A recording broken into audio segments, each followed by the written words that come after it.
Gracias, Arturo. Dr. Eduardo del Rio is an associate professor of English and assistant dean of the College of Liberal Arts at the University of Texas at Brownsville. He's published essays in national and international peer-reviewed journals on British, American, and Latino literature. He's the general editor of the Prentice Hall Anthology of Latino Literature, as well as a faculty fellow for the National Endowment for Humanities. His latest book is One Island, Many Voices, Conversations with Cuban-American Writers, and it was published by the University of Arizona Press. Ladies and gentlemen, Eduardo del Rio.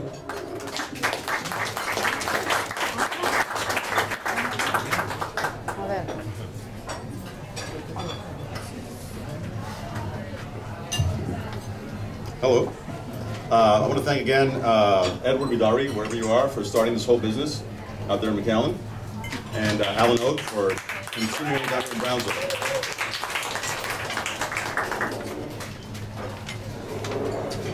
I was born in Cuba, so a lot of what I write is based on my that background. And one of the things that I was exposed to growing up was Santeria. And if you don't know that, Santeria is it's a combination of African Yoruba gods and religion and Catholicism. And so as a kid growing up, you know, it was something that was both comforting, but also as a little kid especially frightening. You know, it's much like our curanderismo here. I mean, it's not good or bad. It's just, you know, it's part of the culture. So this first thing I'll read is based on that. It's called Blessed by Fear. Do I dare go into my parents' room? No expensive jewelry or precious vases. No wallet full of cash. No ghost or boogeyman. No rats or roaches or spiders. No used condoms or pornography. No leather strap or large buckled belt. No empty beer cans. No needles or blackened spoons. No adoption papers. No faded photographs of past mistresses. No letters from abroad. No journal full of truths. Soothing and serene. A statue of a man on crutches. The sweet smell of tobacco. Multicolored candles. A half-empty glass of water. A large, beautiful doll in the corner. Fruit. Pungent herbs. Soothing and serene. Do I dare go into my parents' room? Thank you.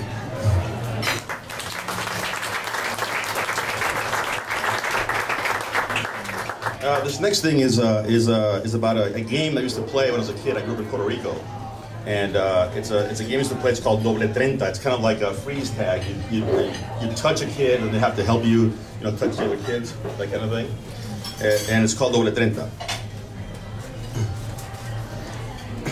We played Doble Treinta after school, hiding in dark places where not even spiders would be found.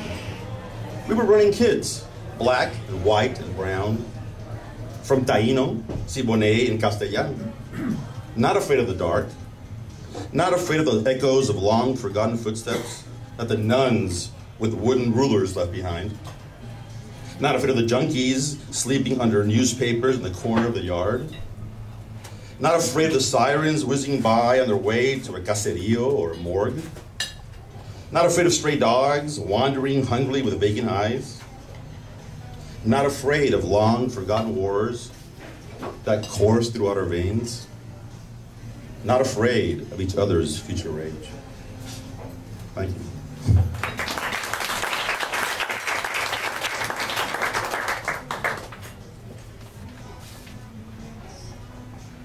This is it's called Nueva Sangre. It's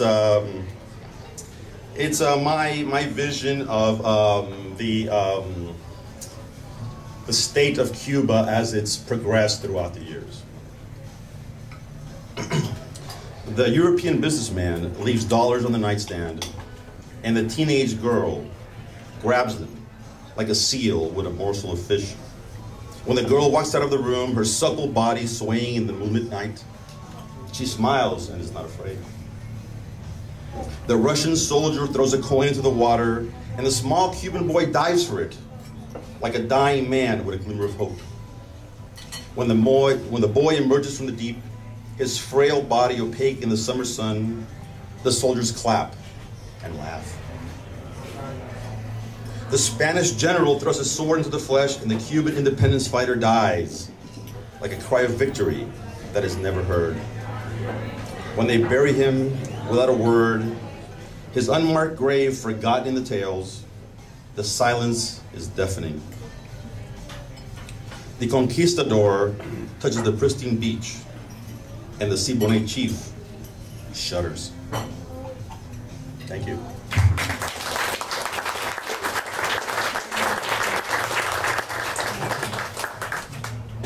So it's not all morose and dark, you know. One of these is a memory that I have when I was in Puerto Rico growing up. I had a stepbrother, and I had a Puerto Rican stepfather and a stepbrother, his son. And you know, as a kid growing up, I thought of him as my sort of my nemesis. He was older, you know, and all that, and kind of bullied me a bit, you know. And but this is a good memory that I have of a day in Ponce. Ponce, Puerto Rico is on the southern part of Puerto Rico, and we used to go there because my stepdad was from a village up there, and this is a memory of that, a day that there were mangoes everywhere. It's called Mango Slide. God's brushstroke fell on Ponce today, and the hillside is covered in yellow and orange. Our Levi's splattered with pulp. We hurtle headfirst into laughter. At the summit once more, fatigue vanishes. Our bodies prone, we glide downward with our eyes half closed and our hearts pounding. Today, we are not stepbrothers vying for the Father's love, just kids sharing a moment in the sun. The only blood that concerns us is our own. Thank you.